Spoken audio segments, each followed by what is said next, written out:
Pak Ramses, terkait teguran Menteri Dalam Negeri edaran yang keluar beberapa waktu lalu tanggal 1 April 2021 yang perihalnya adalah perihalnya adalah teguran terkait kunjungan luar negeri. Apa tanggapan Bapak terkait dengan teguran dari Mendagri terhadap Bapak Lukas NMB? Ya, saya pikir ya secara garis besar ya teguran juga ya sah-sah saja karena apapun yang Pak Lukas lakukan itu dengan jujur dan berani dia sudah katakan bahwa dia pergi ke sana untuk berobat. Ya. Nah kalau teguran itu yang disampaikan ya itu karena dia seorang gubernur, atasan langsungnya adalah Mendagri, dalam hal ini Departemen Dalam Negeri, ya saya pikir itu sah-sah saja. Tetapi Menteri Dalam Negeri dan juga negara juga harus melihat ke belakang bahwa selama Lukas NMB dia jadi gubernur, ini sudah periode kedua ini. Papua ini di dalam goncangan, tantangan, sampai Papua ini sudah berada di luar negeri. Seakan-akan mau Papua hari ini mereka berjuang untuk melepaskan diri dari negara kesatuan Republik Indonesia. Tetapi kita harus lihat bahwa dengan perjuangan, dengan keteguhan Lukas NMB, semua tantangan itu yang datang dari orang Papua, dia semua hadapi dengan senyum. Walaupun goncangan-goncangan dari dalam, bahkan juga dari luar, dia tetap hari ini mempertahankan Papua, dan hari ini Papua tetap ada di dalam negara kesatuan Republik Indonesia. Ini adalah seorang pemimpin yang bernyali untuk mempertahankan rakyatnya agar jangan rakyat lebih banyak jadi korban.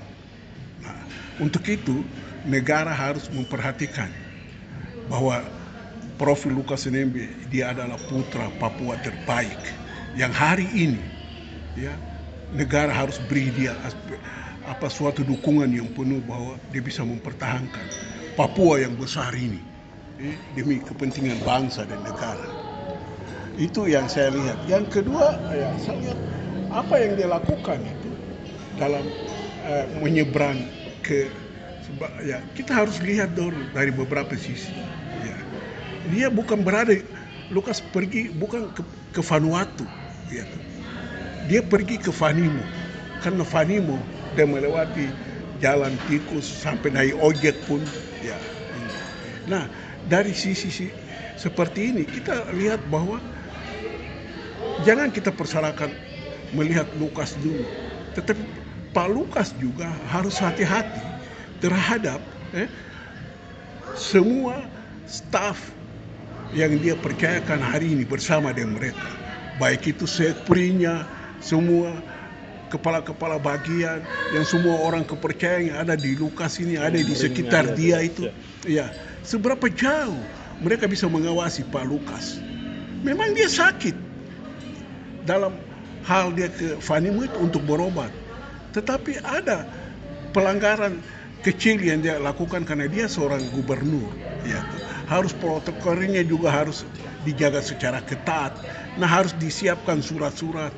Nah ini staf-staf ini semua kemana? Ya itu. Ini kan suatu kegagalan mereka. Ya Pak Lukas memang dia sakit, dan apapun yang dia pergi ke Vanimo itu pada saat semua dia kembali dan dia sudah ungkapkan, saya pergi untuk berobat, tidak ada orang yang urus saya. Walaupun dia seorang gubernur, tapi dia juga adalah manusia biasa yang perlu mendapat kesehatan yang maksimal, sehingga dia berpikir seperti itu, dia melangkah melakukan itu. Tetapi pada saat dia melakukan itu, orang-orang dekatnya ini ya sebenarnya harus urus semua perjalanan dia secara protokoler, karena dia adalah seorang gubernur, ya.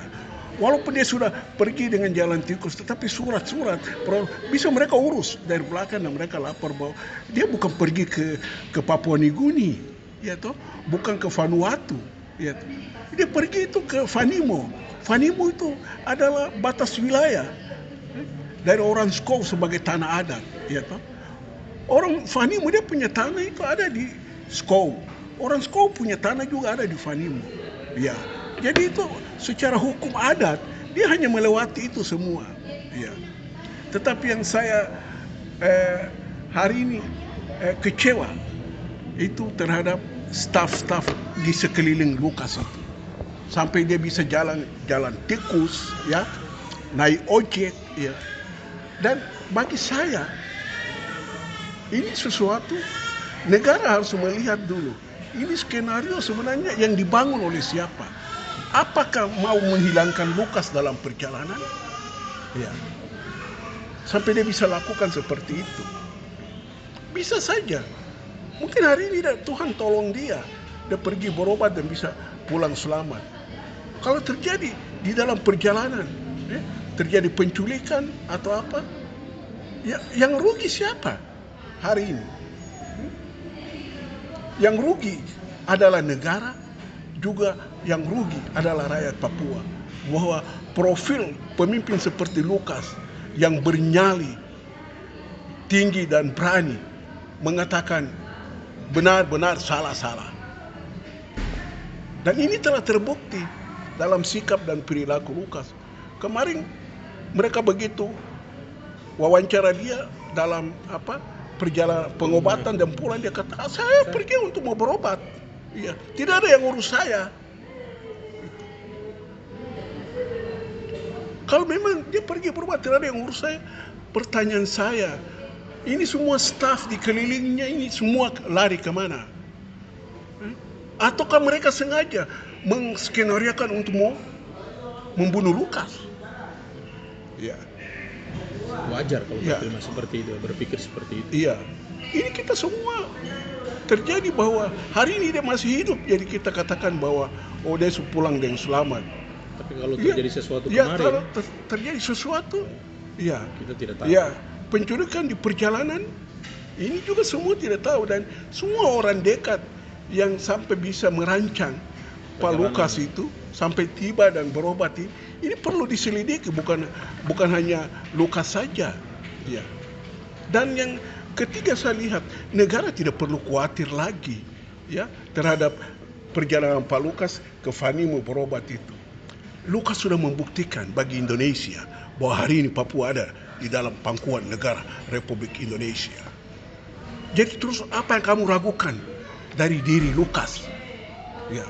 Kalau hari ini Lukas katakan, hari ini kamu negara bertanya, kok Lukas hari ini begitu dia lari harus ada di PBB baru katakan kok Lukas begitu, ya.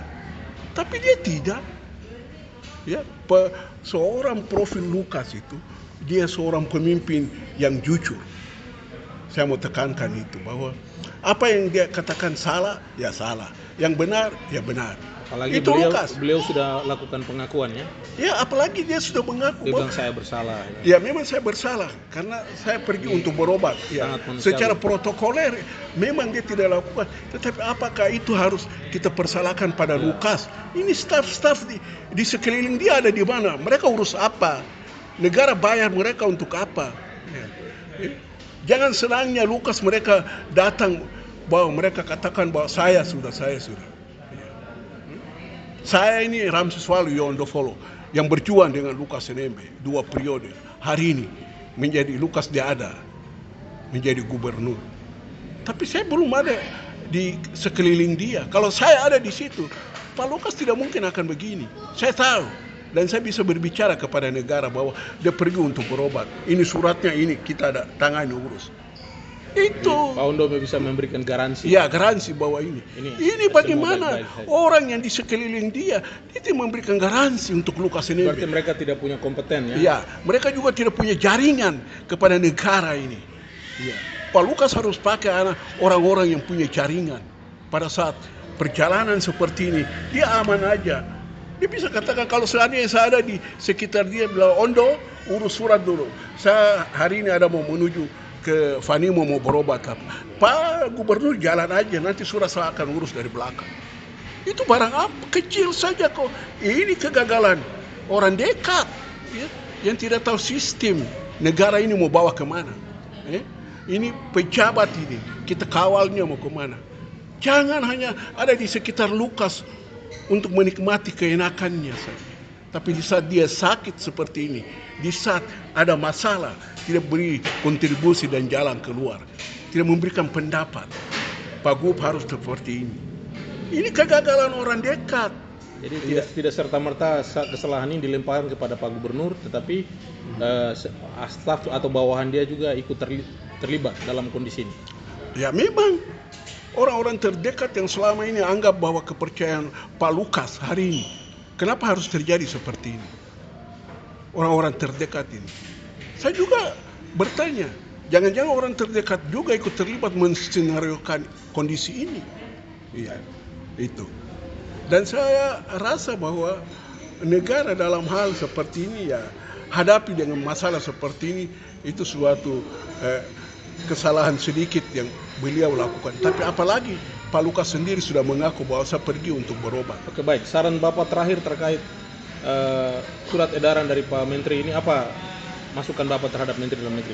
Ya, kalau saran saya terhadap surat terakhir dari Menteri Dalam Negeri, pertama Pak Menteri jangan terlalu memvonis, ya, membesar-besarkan bahwa Pak Lukas melakukan suatu kesalahan besar. Ya.